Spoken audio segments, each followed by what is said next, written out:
penyelesaian tugas yang kedua bisa kita diskusikan hari ini, gitu ya. Jadi silakan sampaikan pertanyaannya, nanti kita diskusikan. Jika tidak ada pertanyaan tentang tugas, ya sudah, berarti saya anggap kalian semua sudah nggak ada masalah gitu. Oke?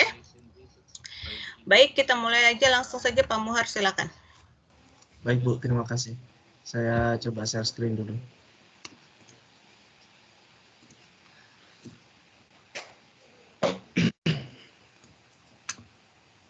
Apa sudah muncul, Bu?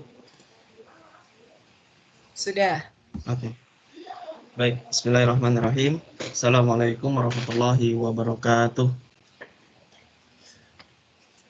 Sebelumnya, alhamdulillah ya, kita panjatkan puji syukur kehadirat Allah Subhanahu wa taala yang pada hari ini kita semua masih diberi kesehatan ya. Dan dalam rangka kita menuntut ilmu ya, insya Allah ini bisa menjadi ibadah untuk kita semua. Bapak Ibu serta Bu Mel, Bu Mei, izinkan saya untuk memaparkan artikel ya terkait dengan judul pemanfaatan teknologi augmented reality dalam model pembelajaran problem based learning pada pembelajaran matematika. Baik,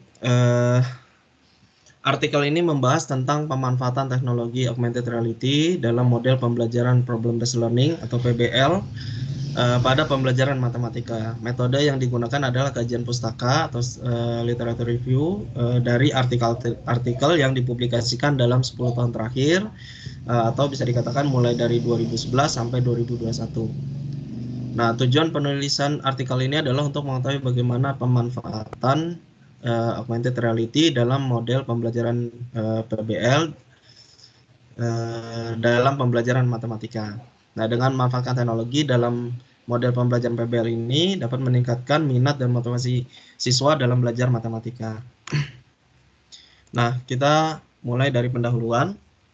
Nah, di sini belajar memecahkan masalah adalah alasan utama untuk mempelajari matematika. Jadi memang ketika saya memilih topik problem based learning, saya menyadari bahwa belajar matematik itu adalah intinya bagaimana siswa dapat memecahkan suatu masalah gitu, mencari solusi dari masalah yang ada di kehidupan nyata gitu. Nah, matematika tidak hanya memainkan peran penting dalam mempersiapkan peserta didik untuk pendidikan lebih lanjut. Kita mengetahui bahwa memang matematika ini dipelajari mulai dari mungkin dari TK, SD, SMP, SMA gitu ya, bahkan sampai kuliah pun juga apapun jurusannya pasti ada matematikanya juga gitu ya. Nah, jadi tidak hanya mempersiapkan itu ya, tetapi juga memperkuat kemampuan siswa dalam memecahkan masalah dunia nyata gitu ya, karena memang setiap kita tidak lepas dari masalah. Nah, sekarang bagaimana untuk meningkatkan kemampuan itu? Nah, peserta didik membutuhkan keterampilan seperti berpikir kritis, komunikasi efektif, inovasi, dan kemampuan untuk memecahkan masalah secara kolaboratif ya. Jadi memang dituntut juga di era globalisasi sekarang, anak-anak itu, peserta didik itu untuk bisa saling berkolaborasi gitu dalam memecahkan masalah gitu. Tidak hanya secara individu, tapi memiliki kemampuan untuk berkolaborasi. Nah, kalau di kurikulum kita kan ada penerapan 4C itu. Nah, salah satunya kan kolaborasi. Nah, penelitian yang dilakukan oleh Zulnaidi dalam Zulkarnain tahun 2020 menunjukkan bahwa masalah pengajaran matematik di sekolah itu terletak pada kesulitan siswa dalam memahami konsep matematika.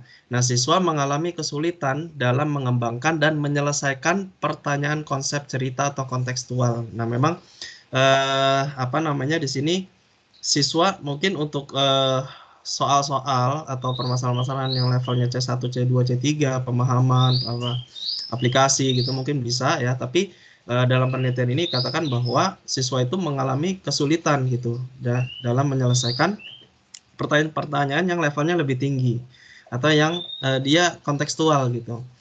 Nah, ini menunjukkan kemampuan pemecahan masalah siswa masih rendah. Nah, menurut Barrow dan Templin dalam Hung gitu ya 2016, PBL dapat mengatasi masalah ketidakmampuan siswa untuk menerapkan pengetahuan yang dipelajari dan memecahkan masalah dalam situasi dunia nyata gitu. Nah, jadi kadang kondisi siswa itu sebenarnya punya pengetahuan, punya konsep matematika, tetapi ketika dihadapkan dengan masalah dalam situasi dunia nyata, siswa tidak dapat menerapkan pengetahuan tersebut gitu dalam memecahkan masalahnya.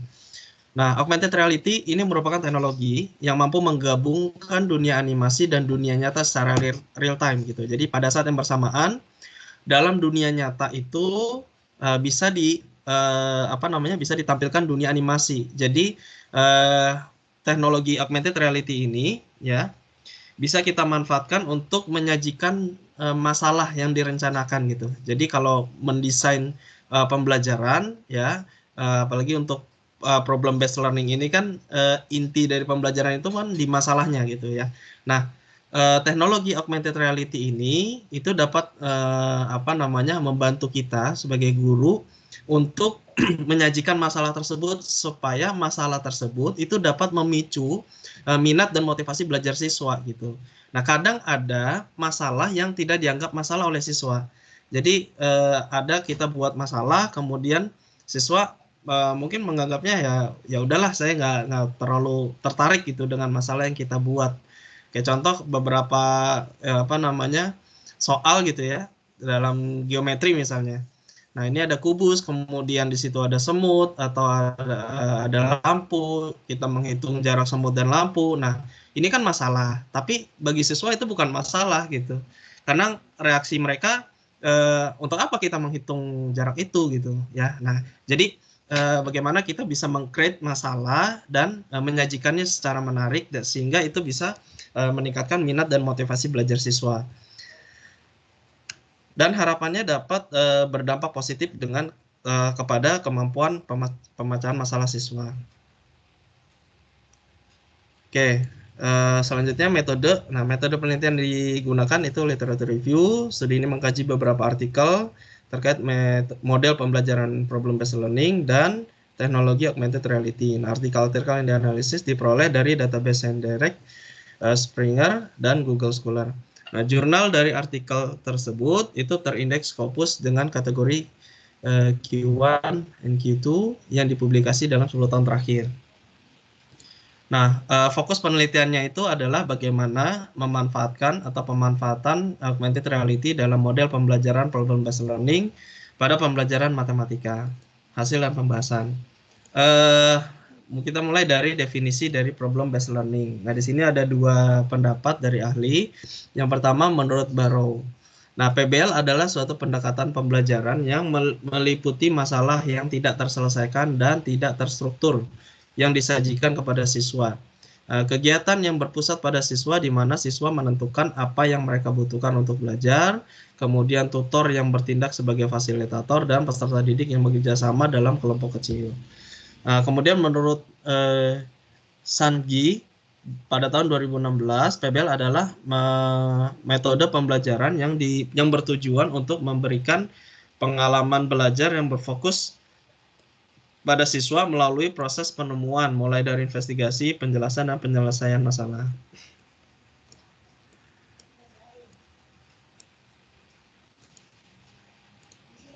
Nah, adapun karakteristik dari problem based learning. Nah, menurut Barrow dalam CPES 2016 terdapat 4 karakteristik utama PBL. Nah, yaitu yang pertama penggunaan masalah tidak terstruktur. Kemudian yang kedua pendekatan yang berpusat pada siswa di mana siswa bukan instruktur ini sebenarnya salah ya. Jadi pendekatan ini berpusat pada siswa ya menentukan apa yang dia pelajari. Kemudian yang ketiga, instruktur sebagai fasilitator. Nah, di sini guru sebagai fasilitator, yaitu membimbing pembelajaran. Jadi konsep-konsep matematika itu tidak disampaikan secara langsung oleh guru ya, tetapi guru itu memberikan bahan-bahan untuk dipelajari oleh siswa gitu. Nah, tapi yang diberikan oleh guru di awal itu adalah masalah yang tidak terstruktur, artinya masalah yang memang mungkin bisa dikatakan kompleks gitu ya. Nah, yang keempat adalah masalah otentik, yaitu masalah yang berhubungan dengan kehidupan sehari-hari. Nah, kehidupan sehari-hari ini juga yang relate dengan siswa sebaiknya gitu. Jadi kalau misalnya kita ambil masalah itu yang tidak relate dengan siswa, walaupun itu dalam kehidupan sehari-hari, mungkin kurang menarik gitu bagi dia. Nah, kemudian manfaat dari pembelajaran problem based learning. Nah, ini menurut Jerzembek dan Murphy, PBL memiliki manfaat pada siswa antara lain. Yang pertama, peningkatan pemahaman siswa. Kemudian yang kedua, buku catatan siswa yang lebih terorganisir. Nah, kemudian yang ketiga, orientasi tujuan intrinsik dan nilai tugas yang lebih tinggi. Kemudian tingkat pemikiran kritis yang lebih tinggi, kemudian dapat meningkatkan minat siswa, motivasi kerja mandiri, kemudian peningkatan efikasi diri dan peningkatan lingkungan belajar. Nah, peningkatan kepercayaan diri dalam kerja online kolaboratif dan pengembangan keterampilan sosial dan kepemimpinan, serta peningkatan kompetensi dalam menggunakan alat kolaborasi online. Nah, memang dalam problem based learning ini memang akan dibentuk kelompok-kelompok gitu ya. Nah, sehingga di situ terjadi kerjasama antar siswa, mereka saling berkolaborasi. Nah, ini adalah tahap-tahap dari model pembelajaran PBL. Nah, jadi ada 5 fase di sini. Fase pertama adalah mengorientasikan siswa pada masalah. Fase kedua adalah mengorganisasikan siswa untuk belajar. Fase ketiga adalah membantu penyelidikan mandiri dan kelompok. Fase keempat adalah mengembangkan dan menyajikan hasil karya. Fase kelima menganalisis dan mengevaluasi proses pemecahan masalah. Nah, di sini ada perilaku guru. Pada fase pertama, guru menginformasikan tujuan-tujuan pembelajaran, mendeskripsikan kebutuhan-kebutuhan logistik penting, dan memotivasi agar terlibat dalam kegiatan pemecahan masalah yang mereka pilih sendiri. Gitu. Nah, kemudian pada fase kedua, guru membantu siswa menentukan dan mengatur tugas-tugas belajar yang berhubungan dengan masalah tersebut. Kemudian pada fase ketiga, guru mendorong siswa untuk mengumpulkan informasi yang sesuai, melaksanakan eksperimen, percobaan, melakukan try and error gitu ya dalam menyelesaikan masalah. Gitu. Kemudian pada fase keempat, mengembangkan dan menyajikan hasil karya, guru membantu siswa dalam merencanakan dan menyiapkan hasil karya siswa yang sesuai seperti laporan. Kemudian pada fase terakhir, fase kelima, guru membantu siswa melakukan refleksi atau penyelidikan dan proses-proses yang mereka gunakan. Oke, jadi pada saat di akhir itu ada refleksi ya. Jadi apa yang sudah dibuat atau solusi yang sudah disampaikan oleh siswa berdasarkan masalah yang diberikan oleh guru, maka guru melakukan refleksi. Nah, ini kegiatan yang sangat penting. Oke, nah selanjutnya, nah ini terkait dengan augmented reality. Jadi definisi dari augmented reality di sini ada dua, yaitu pertama menurut Cheng pada tahun 2018, augmented reality adalah suatu teknologi untuk menempatkan informasi yang dihasilkan komputer pada dunia fisik secara real time, menciptakan cara baru bagi pengguna untuk mengakses informasi, dan selanjutnya menghasilkan manfaat pendidikan yang unik.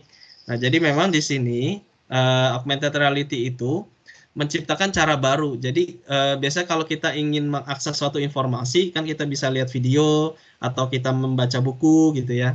Nah, augmented reality ini bisa menghasilkan atau menciptakan cara yang baru di mana informasi itu bisa ditampilkan secara bersamaan dengan dunia fisik gitu, secara real time. Nah, kemudian menurut Gonzalez, augmented reality adalah suatu teknologi di mana pengguna tidak sepenuhnya terputus dari kenyataan ya atau dunia nyata. Berbeda dengan VR. Mungkin kalau teman-teman atau Ibu tahu tentang virtual reality, nah itu dia memisahkan antara dunia animasi dan dunia nyata. Artinya kita masuk ke dalam dunia animasi gitu. Nah, tapi augmented reality, dunia nyata itu masih terlihat, tetapi dalam dunia nyata itu ada animasinya. Nah, kalau game ya, kalau misalnya biar ada bayangan itu, game itu kayak Pokemon Go. Nah, itu menggunakan teknologi augmented reality. Nah, tetapi pengguna dapat menambahkan atau menghapus objek dari dunia nyata, memfasilitasi proses belajar tentang bentuk atau gambar. Ya, jadi sebenarnya augmented reality ini tidak hanya bisa menampilkan objek 3D ya, tapi semuanya gitu ya.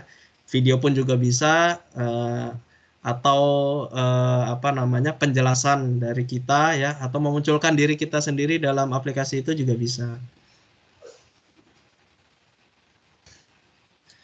Nah, ini ada jenis-jenis augmented reality. Nah, ini teman-teman harus tahu juga ya. Jadi di sini ada dua jenis ya. Jadi jenis yang pertama itu adalah marker based tracking. Jadi animasi dari yang ada dalam aplikasi augmented reality itu bisa muncul setelah kita apa namanya menyorot ya, atau apa istilahnya.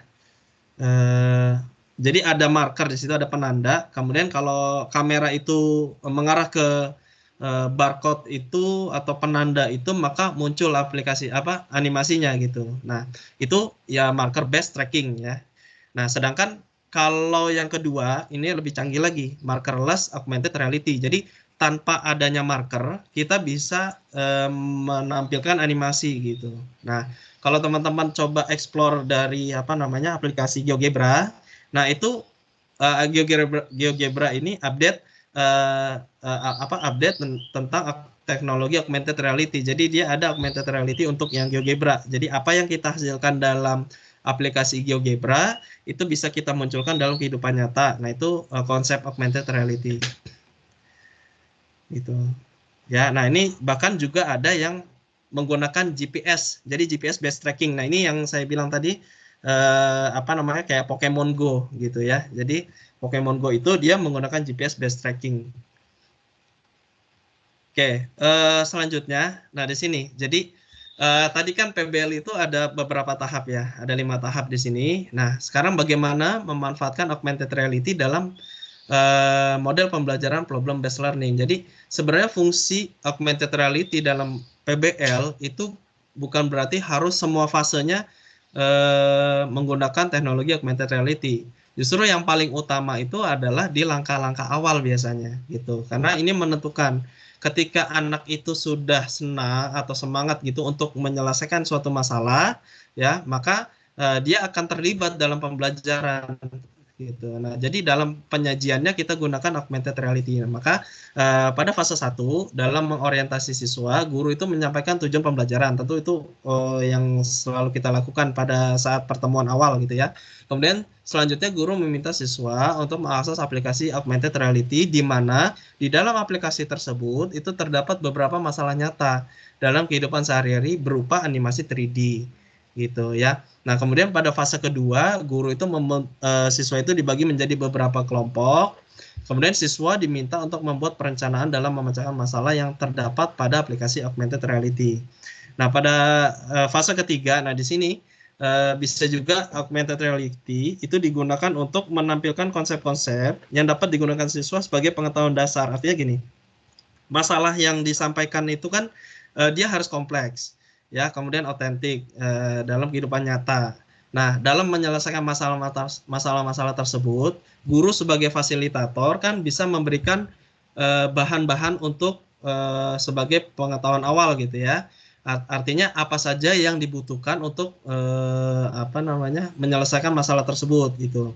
Nah, hal tersebut itu bisa dimasukkan dalam aplikasi augmented reality gitu. Nah, baik itu berupa video pembelajaran atau video tutorial atau informasi-informasi baik itu dalam bentuk gambar, grafik atau video atau animasi 3D gitu. Nah, jadi dalam fase ketiga ini guru berperan sebagai fasilitator ya, atau mengontrol atau mengecek jalannya proses pembelajaran.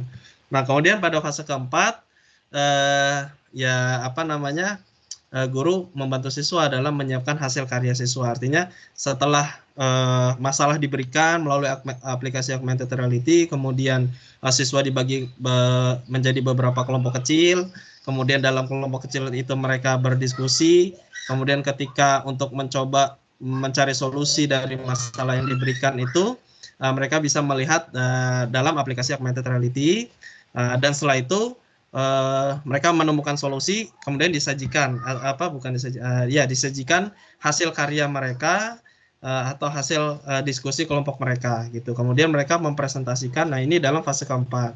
Nah, terakhir setelah proses itu semua sudah dilakukan, maka guru membantu siswa melakukan refleksi atau penyelidikan dan proses-proses yang mereka gunakan gitu.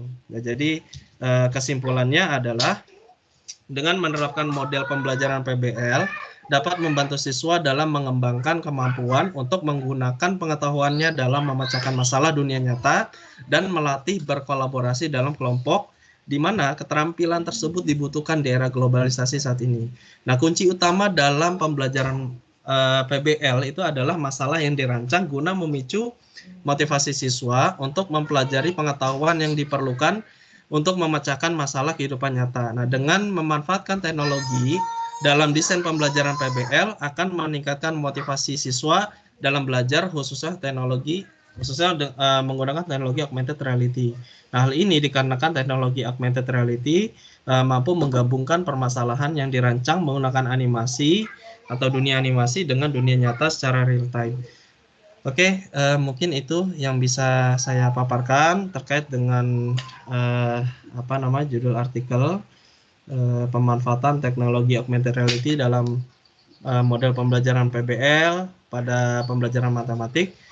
Demikian Bu Mei, terima kasih atas perhatiannya semua. Assalamualaikum warahmatullahi wabarakatuh. Waalaikumsalam warahmatullahi wabarakatuh. Oke, terima kasih atas presentasinya.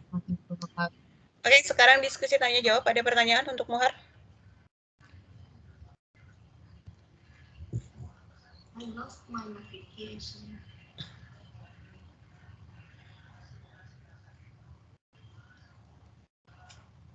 Nggak ada pertanyaan?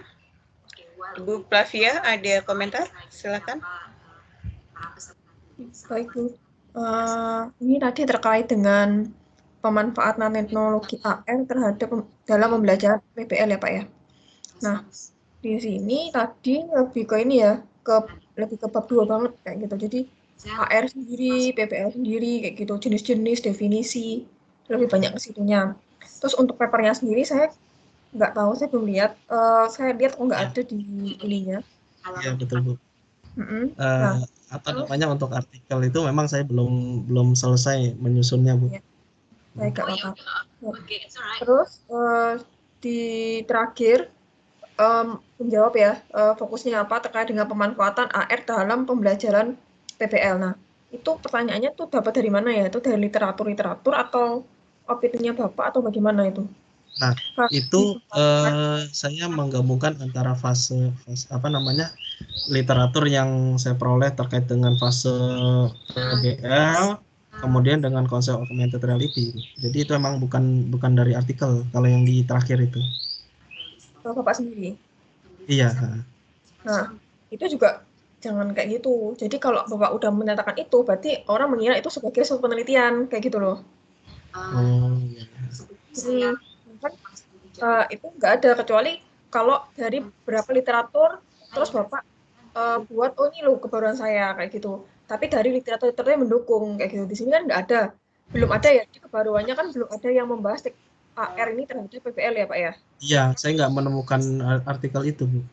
Oke, tapi untuk menjawabnya itu juga maksudnya apa ya, opini sendiri tanpa adanya literatur yang mendukung, juga tanpa adanya penelitian awal langsung menyimpulkan oh ini loh tahapan-tahapannya kayak gitu kan, jadi kayak nggak bisa dipercaya juga kayak gitu loh. Di dalamnya termasuk matematika. Jadi dua hal ini bersambungan. Ketika seseorang atau siswa itu memiliki kemampuan spasial yang bagus, atau semakin meningkat kemampuan spasial. Mungkin bisa ditambahin ini ya, kayak literatur dicari lagi aja Pak, literatur yang terkait dengan AR ini terhadap PBL, atau ada keterkaitan dari unsur-unsur AR-nya ini yang termuat di PBL, itu kan bisa untuk digunakan. Kita akan mengerucut ya. Oh ya, baik Bu. Kalau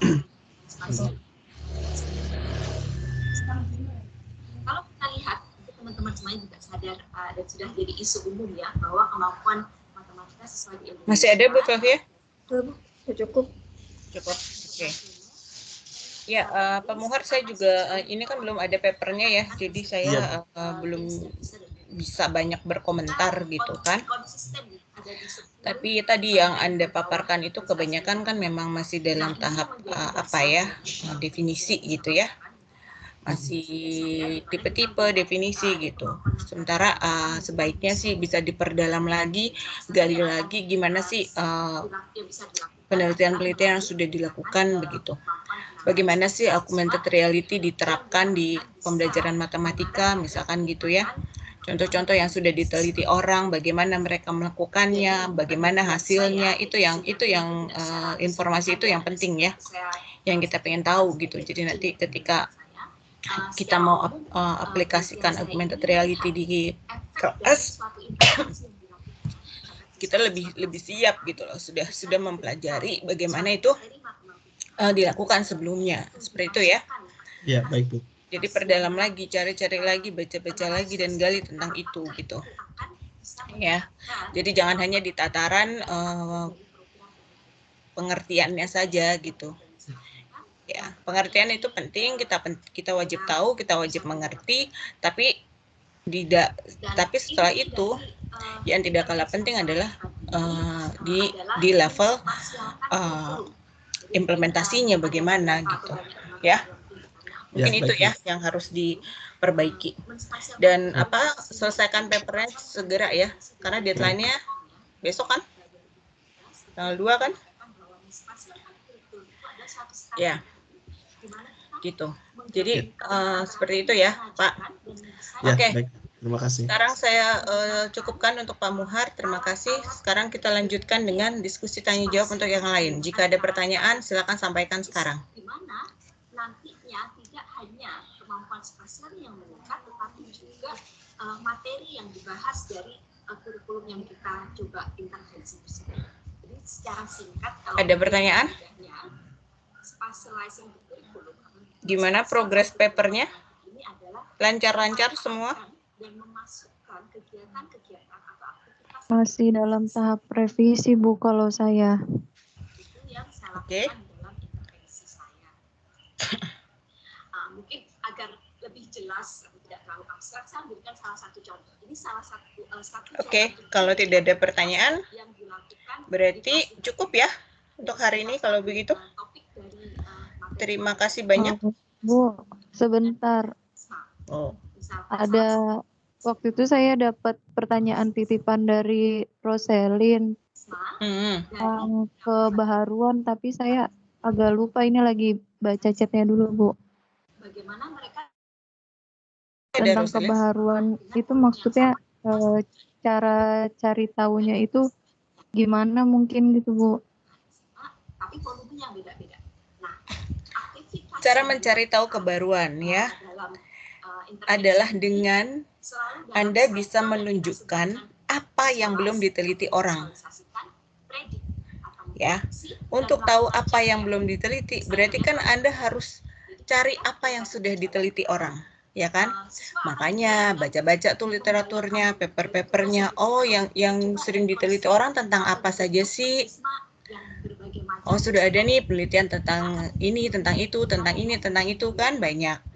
Nah, nanti kamu cari yang belum diteliti orang tuh apa? Itu kan gap-nya ya. Itu adalah gap-nya. Nah, nanti penelitianmu itu menawarkan hal baru, yaitu tadi gap yang belum diteliti orang, Anda teliti, nanti Anda punya hasil, nah itulah kebaruannya. Gitu. Secara sederhana seperti itu. Jadi kebaruan itu tidak berarti sesuatu yang completely new.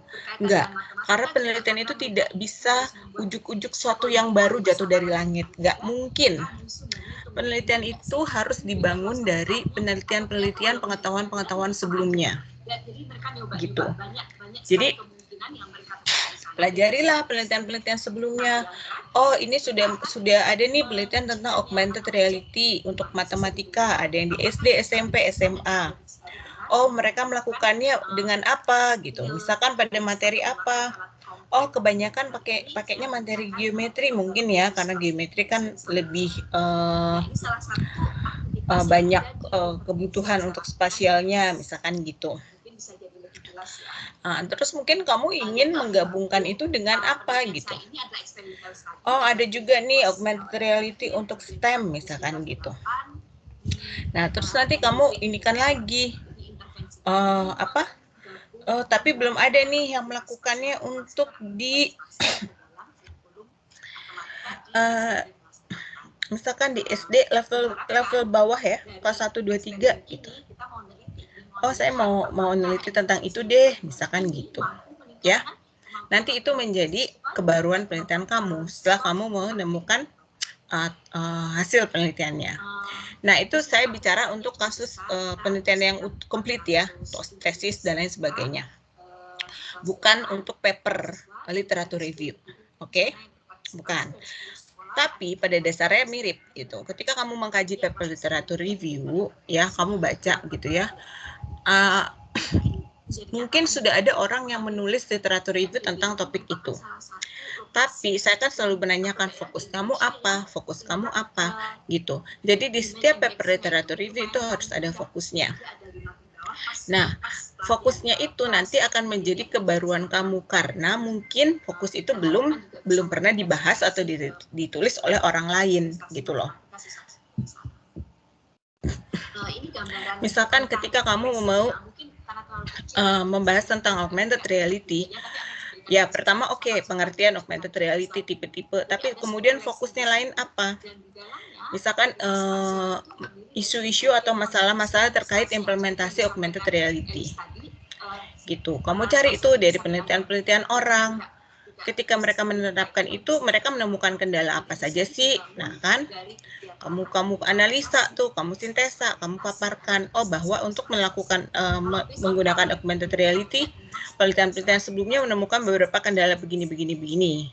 Sehingga penelitian selanjutnya perlu mempertimbangkan hal tersebut.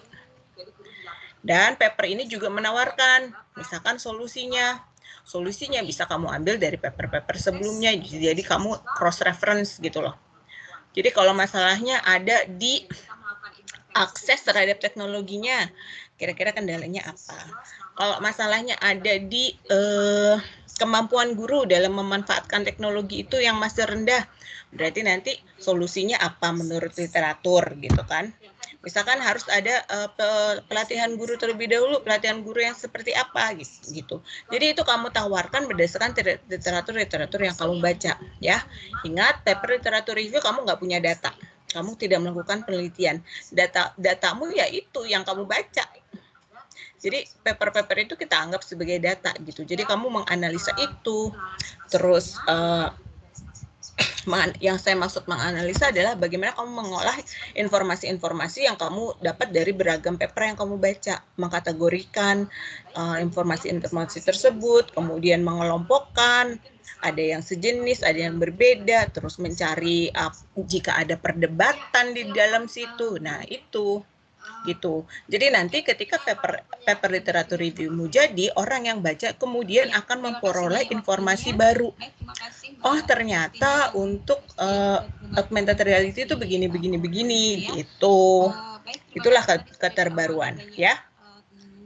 Dari Alice dan juga Bu Destina terkait ada lagi pertanyaan? Kemudian pengalaman spasial penting untuk STEM dan Bu Destina spasial kan gitu ya, matematika kurikulum di SMP.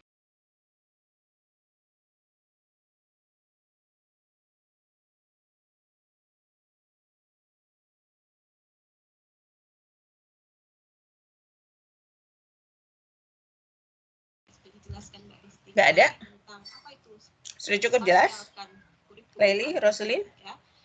Kurikulum di Indonesia atau Ibu, mungkin saya mau tanya di bagian pembahasan itu kan kalau nggak salah waktu itu Ibu bilang jangan kayak mentah gitu ya Bu, itu ngambil dari punya orang. Nah itu baiknya nulisnya gimana ya Bu? Karena saya kalau saya pribadi masih kepikir menurut si ini begini, menurut si ini begini. Barangkali Ibu punya saran itu dari saya. Ya, jangan mentah, maksud saya gini loh. Ketika kamu menyajikan itu, jangan hanya sekedar memaparkan itu berdasarkan peneliti yang kamu baca. Jangan hanya berdasarkan orang-orangnya. Penelitian pertama dilakukan oleh A begini. Penelitian kedua si B begini. Dan ketiga si C begini. Itu tahap yang sangat awal, itu tahap yang sangat mentah. Ya, itu yang terjadi di dapur kamu belakang layar. Kamu pertama kan kamu pertama baca penelitian tuh, kamu rangkum tiap-tiap penelitian, ya. Belum selesai gitu. Jadi itu bukan produk akhir yang kamu sajikan di paper kamu. Dari penelitian A, B, C, D, E itu, kamu cari tema-tema besar yang muncul tuh apa sih? Misalkan kamu buat kategori berdasarkan kamu buat tema implementasi atau penggunaan augmented reality di kelas matematika. Terus nanti mungkin kamu akan muncul tuh kategori-kategori atau tema-tema di situ. Oh, augmented reality banyak digunakan misalkan untuk topik matematika apa? Gitu. Ternyata augmented reality digunakan untuk mayoritas digunakan misalkan ya, saya nggak tahu, saya nggak baca tentang augmented reality, ini hanya contoh. Misalkan untuk geometri 3 dimensi misalkan. Hal ini telah dilakukan oleh si A, si C, si D gitu. Gitu loh. Jadi kamu nggak menyampaikan si A begini, si B begini, si C begini, tetapi kamu cari tema utamanya. Dan itu ditemukan di mana? Di A, di C, di B, di J misalkan gitu. Ada juga yang melakukan itu untuk aljabar, misalkan si E dan si H misalkan gitu. Gitu loh. Ya. Habis itu ketika di geometri dilakukannya seperti apa? Misalkan ada yang menggunakan software tertentu, aplikasi-aplikasi tertentu. Misalkan si B menggunakan aplikasi bla bla bla, si D menggunakan aplikasi bla bla bla gitu. Ya, seperti itu. Jadi informasinya jadi kamu melakukan beberapa level analisa gitu. Nah, itulah yang sudah matang, produk akhir yang nanti diharapkan pada sebuah paper literatur review. Jadi ketika orang baca papermu, orang nggak harus meneliti lagi, nggak harus menganalisa lagi. Yang menganalisa ya kamu sebagai penulis gitu. Orang sudah mendapatkan informasi yang sudah terstruktur, yang sudah matang, sudah jadi gitu. Jadi ketika orang baca, oh ternyata augmented reality itu banyak dipakai di geometri. Gitu. Oh, ternyata augmented reality itu dipakai mulai dari level preschool sampai universitas misalkan gitu. Ya, bisa dipahami? Maksudnya seperti itu. Baik Bu, lalu kalau di literatur review itu nanti kayak ada ngebandingin juga nggak sih Bu sama yang artikel lain? Kalau yang saya baca bukan literatur review Bu, misalnya kayak terus coba diulangi. Ini adalah iya. Jadi kalau yang saya baca, tapi kan bukan literatur review Bu, itu kan biasanya kan kalau pembahasan itu kan misalnya hasil penelitian dia temuin kan dibandingin sama penelitian punya orang. Tapi kalau di literatur review itu nggak perlu gitu ya Bu. Yang penting saya kayak tadi Bu bilang, saya dapatkan tema umumnya, misalnya augmented reality ada di tingkat mananya atau materi-materinya, hanya begitu dia Bu, nggak usah bandingin. Nggak juga gitu. Ya kan, ketika kamu mencari tema-tema itu kan kamu harus berpegang pada fokus ya. Fokus paper kamu mau apa gitu. Ya, misalkan fokusnya kebetulan saya ingin tahu bagaimana implementasi augmented reality gitu. Karena ada implementasi berarti misalkan di dalamnya berarti saya cari tahu itu di level mana dilakukan. SD, SMP, SMA, universitas, itu di materi apa dilakukan gitu. Dan itu bagaimana melakukan gitu ya. Misalkan seperti itu cabang-cabang dari fokus saya. Jadi pertama tetapkan dulu fokusnya. Kedua tetapkan subfokusnya gitu. Nah, mungkin di dalam situ nanti kamu akan menemukan perdebatan gitu. Mungkin kamu akan menemukan perdebatan, oh ternyata si A sama si B ini bertolak belakang loh dalam pengimplementasiannya gitu. Nah, dalam hal itu kan kamu juga melakukan perbandingan, berarti kan membandingkan penelitian si A dengan penelitian si B gitu. Kok misalkan gini, si A dan si B tadi kan implementasi ya. Mungkin di fokus berikutnya adalah fokus yang pertama bagaimana implementasi augmented reality. Fokus yang kedua misalkan saya pengen tahu apakah penggunaan augmented reality bisa meningkatkan performance matematika siswa gitu. Ya. Nah, setelah itu kan berarti penelitiannya akan beda nih yang saya baca gitu. Saya akan cari penelitian-penelitian yang sudah mengukur kemampuan matematika siswa ketika mereka belajar dengan augmented reality gitu. Nah, penelitian-penelitian seperti ini kan biasanya kuantitatif gitu ya. Nah, mungkin akan ada temuan hasil penelitian yang berbeda. Misalkan penelitian si A mengatakan bahwa anak yang belajar dengan augmented reality nilainya akan lebih tinggi daripada yang tidak pakai augmented reality. Misalkan. Kemudian ada lagi penelitian si B mengatakan tidak selalu seperti itu. Bahwa memang ada peningkatan tetapi peningkatannya tidak signifikan, misalkan seperti itu. Lalu kenapa berbeda gitu kan? Nah, di situ kan kamu membandingkan penelitian si A dan penelitian si B yang ternyata hasilnya berbeda, misalkan gitu. Nah, di situ kamu lakukan juga, terus kamu kaji juga. Oh, ternyata di penelitian si B ada satu faktor nih, misalkan kemampuan guru dalam menggunakan augmented reality itu sendiri.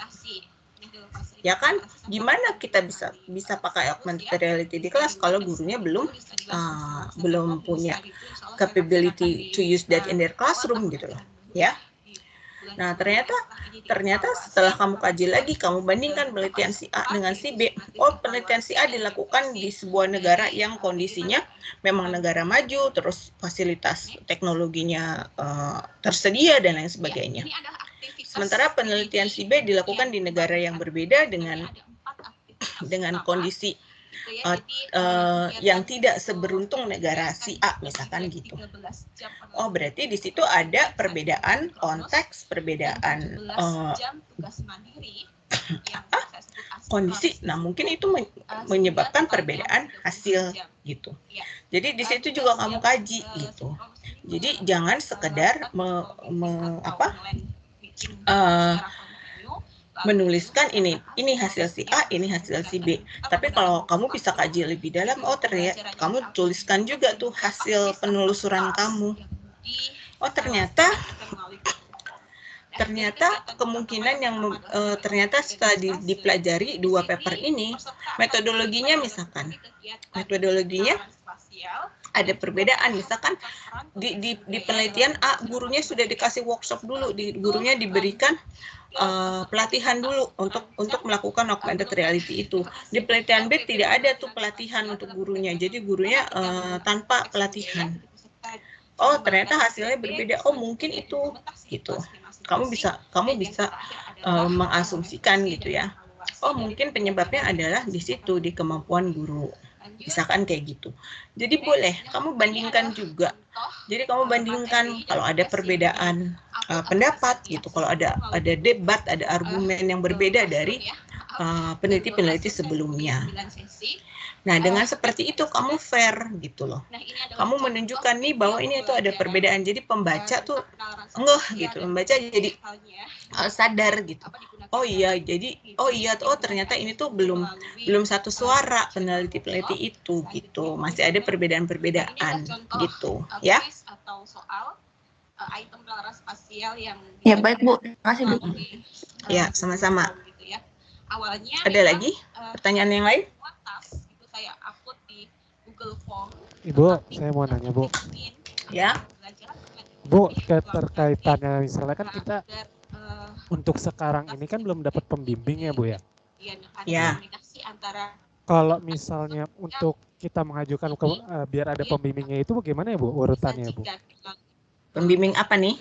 Untuk ini kan dari artikel-artikel yang kita pernah buat sekarang ini kan sudah cukup banyak Bu. Dan juga dari mata kuliah yang lain juga ada juga kan Bu. Nah dari situ kita ingin memfokuskan Bu untuk biar kita lebih tertata lagi gitu loh Bu. Yang seperti Ibu bilang tadi, jadi kita udah punya satu topik, nah topiknya itu yang kita kembangkan dari situ Bu. Nah, Iya, karena kalian sekarang kan kita memang belum pada tahap belum. itu gitu. Jadi nanti kamu akan dapat pembimbing kalau sudah mata kuliah seminar ya. Gitu, kalau sudah mata kuliah seminar.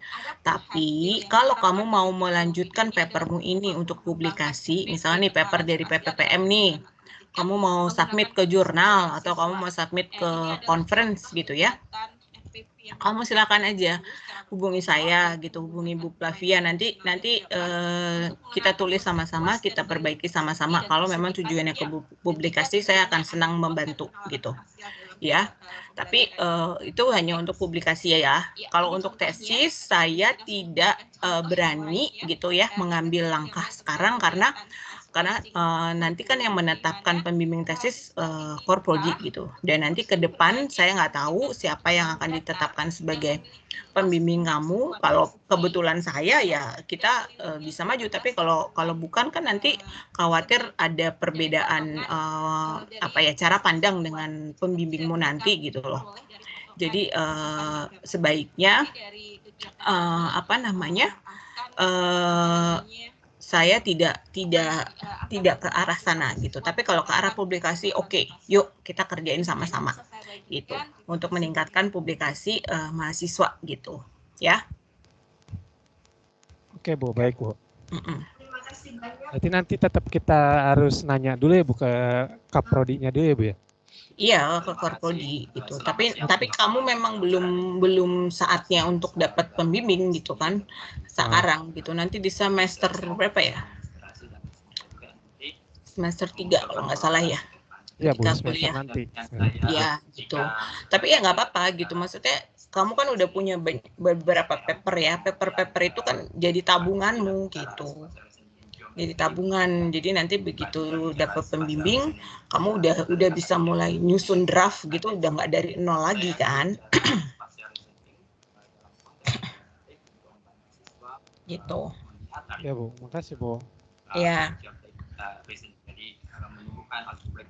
Jadi gitu ya, kalau kamu merasa karena kan kamu untuk maju sidang tesis nanti gitu kan juga harus udah punya publikasi gitu ya. Jadi kalau kamu merasa paper ini mau saya majukan nih untuk ikut conference atau ikut atau ke jurnal gitu ya. Kalau misalkan ini dari PPPM gitu kan, pengampunya saya, ya kamu boleh hubungi saya gitu. Nanti saya bantu, saya bimbing sampai papermu layak untuk disubmit gitu. Oke? Ada pertanyaan lagi? Sebagian besar bisa dikatakan almost all gitu siswa menggunakan algoritma prakarya susun untuk menyelesaikan masalah perkarya misalnya 9x12. Kami berpikir next Bu, berarti ya untuk paper P3M ini yang udah kita revisi kan itu sampai tanggal 9 Juli ya Bu.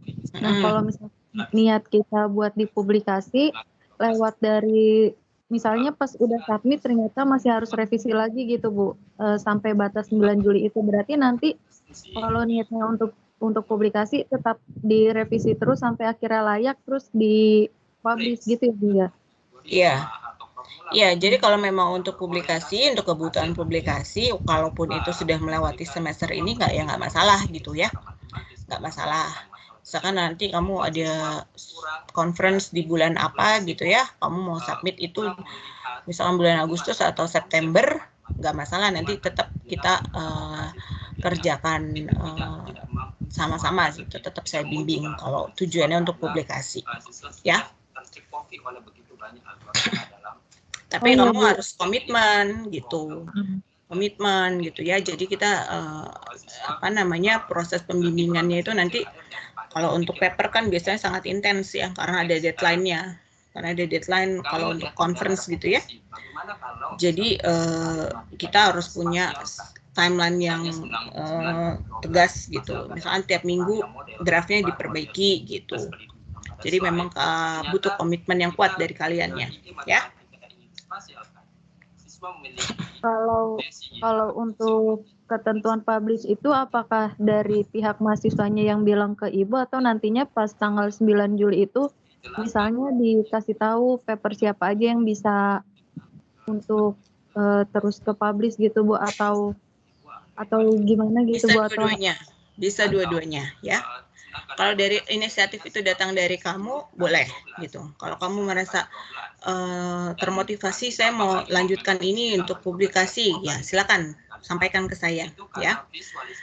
Yang alternatif kedua adalah nanti kan saya baca nih papermu, saya koreksi gitu ya. Jika ada yang saya rasa, oh ini udah cukup oke nih gitu, tinggal dipoles sedikit nih bisa publikasi, maka saya akan hubungi mahasiswanya gitu loh ya. Nanti saya akan hubungi dan ayo kita lanjut gitu ya. Seperti itu ya. Oh iya Bu, kalau untuk yang udah kita kumpulin kemarin Bu, kalau untuk peluang dari masing-masing siswa untuk masing-masing mahasiswa untuk publish, itu kita bisa tahu nggak Bu, kayak misalnya sebenarnya masing-masing dari kita tuh udah berapa persen gitu Bu? Atau ya, yang paper pertama ya itu belum sempat saya koreksi ya, tapi nanti kalau sudah saya koreksi saya akan kasih feedback gitu ya. Saya akan kasih feedback dan nanti arahan kalau ingin dipublikasi seperti apa gitu ya. Ya baik Bu, terima kasih banyak. Ya sama-sama. Itu bukan merely, itu bukan hanya kerja pikiran kita, tapi adalah interaksi dari pikiran, sensorik, motorik kita. Masih ada pertanyaan lain? Dan juga interaksi kita dengan lingkungan kita atau environment kita, bisa berbentuk alat belajar dan sebagainya. Jadi interaksi tiga dimensi inilah yang membangun persepsi kita tentang sesuatu, tentang suatu konsep. Misalnya sebagai contoh, misalnya dua siswa A misalnya diperkenalkan konsep 5 dengan hanya simbolik saja, 5 saja. Oke, kalau sudah tidak ada, selamat melanjutkan tugasnya ya, menyelesaikan papernya. Tolong kumpulkan on time, nanti kalau terlambat ada pengurangan poin ya. Gitu. Ya, oke. Jika ada pertanyaan-pertanyaan susulan, tulis aja di Microsoft Teams ya. Nanti dibahas secara asinkronus. Baik semuanya, terima kasih banyak untuk hari ini. Jaga selalu kesehatan ya, terapkan protokol, selalu pakai masker ya. Sekarang kemana-mana double maskernya ya. Terima kasih semua, sehat-sehat selalu. Assalamualaikum warahmatullahi wabarakatuh.